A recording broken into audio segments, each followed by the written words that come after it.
Last week, I took a bus from Maryland to Ikeja, and I could literally feel the anger and frustration in the voices of almost everyone in the bus.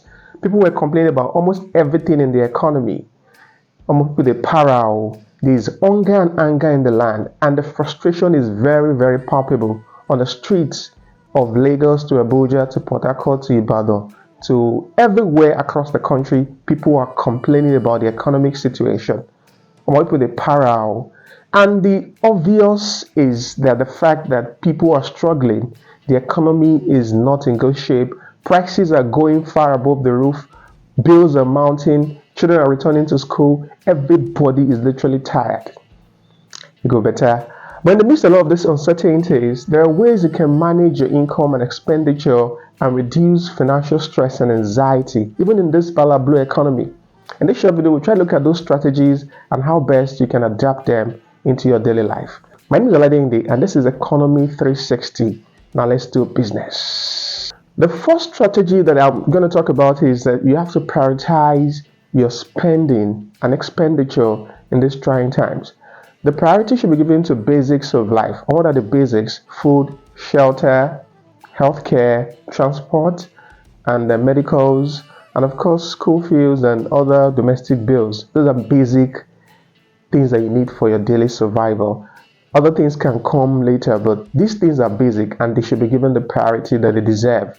And if you intend to manage your income in a way that it will be sustainable despite all of the troubles in the economy, then you have to prioritize all of these basics so that you can keep your head above the water. The other strategy that you can adopt to reduce financial stress and anxiety is to avoid imported items. Now, I understand that we have lived our life in a way that we can barely avoid imported items, but it is still possible, especially in this economy where things are going far above the roof. I talked about the exchange rate the other time, and it is a no-brainer that one of those things that we are affected easily with the exchange rate problem is anything imported into the country. A manufacturer imported stuff with, let's say, 400 naira against the United States dollars earlier in the year. It will not do the same when it has to cough out about 1,200 naira for $1 to import things into the economy now. So it means that it's going to transfer the prices onto the consumers, and you're going to pay for that. So in case you can do without imported items, then you can just go ahead and improvise with our local alternatives. Another means of staying above the waters is to avoid luxury items.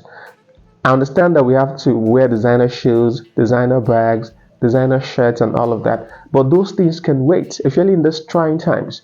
It is not a priority. If you can, it is not a priority at these trying times. And if you can do that, you can also avoid having to put yourself in financial stress. Ashwebis and all those spendings that come with weekend owambes also can be avoided. There are things that we can avoid at these very trying times, or at most we can minimize them so that we can keep our heads above the water. One other way to also manage the financial crisis that almost everyone is in right now is to buy food in bulk. Now, this might not have any significant difference in terms of the pricing, but it could also help to plan ahead for the month or for the week, as the case may be. So when you buy food in bulk, you can think about so many other things. Why not having to worry about what you're gonna eat within the week or within the month?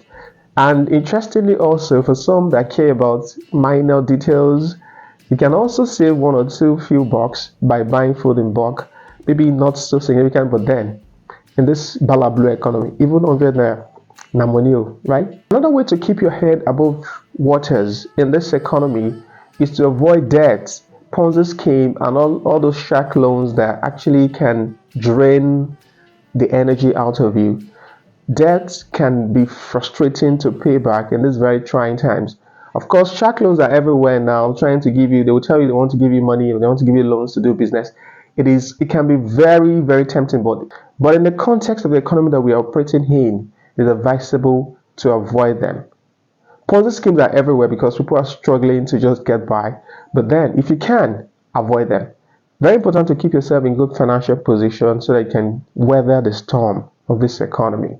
Another way to also manage this economic crisis is to reach out to people. Yes, this can be very interesting because many of us always try to avoid taxing, being taxed by people, black taxes and all of that. So we try to avoid people, especially now that we are even struggling to get by in our own individual spaces.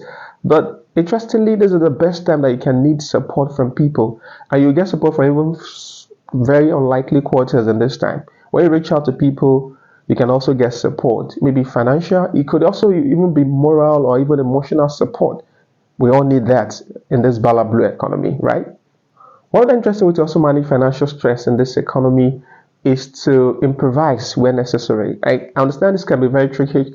Some people can also think that if, for instance, if you cook at home, it could be a means of improvisation, but it could also be a distraction for some other people. People eat out because it can also afford them the opportunity to do some other things to make extra money, right? But depending on what works for you, you can improvise and do away with things that you know could be costly at this time. You can stay maybe away from very costly eateries and shopping outlets at this time and improvise with whatever you have at home or within your neighborhood if it works for you, right? One very underrated way to manage financial crisis or financial anxiety in this trying time is to manage your health. Health is wealth, as we all know, and it's only when you're healthy that you can also pursue other interests to make money. So it's very important for you to manage your health very well and stay away from things that could actually jeopardize your health. Drugs are freaking expensive at this time, especially because most of our drugs are exported and are imported from other countries. So you have to stay away from things that could aggravate any underlying condition that you might have, or even avoid things that could complicate your health condition in these trying times. Finally, another way to also manage stress and financial anxiety this time is to spread love. And when you spread love, if you spread love and I spread love and the other person spread love, then we get love in return, right? It is very important. These are trying times. People are angry, people are frustrated, people are emotionally down. It is important for you to make somebody smile out there and be conscious of the fact that you are not in this alone. All of us gotta deal and we got to make the best of the situation. Like I said, we have no option. It's gonna get better, hopefully. But until then, let's keep the positive energy going and let's spread love because one love keeps us together. Right. On to the next one. My name is Aladindi, and this is Economy 360. Bye bye.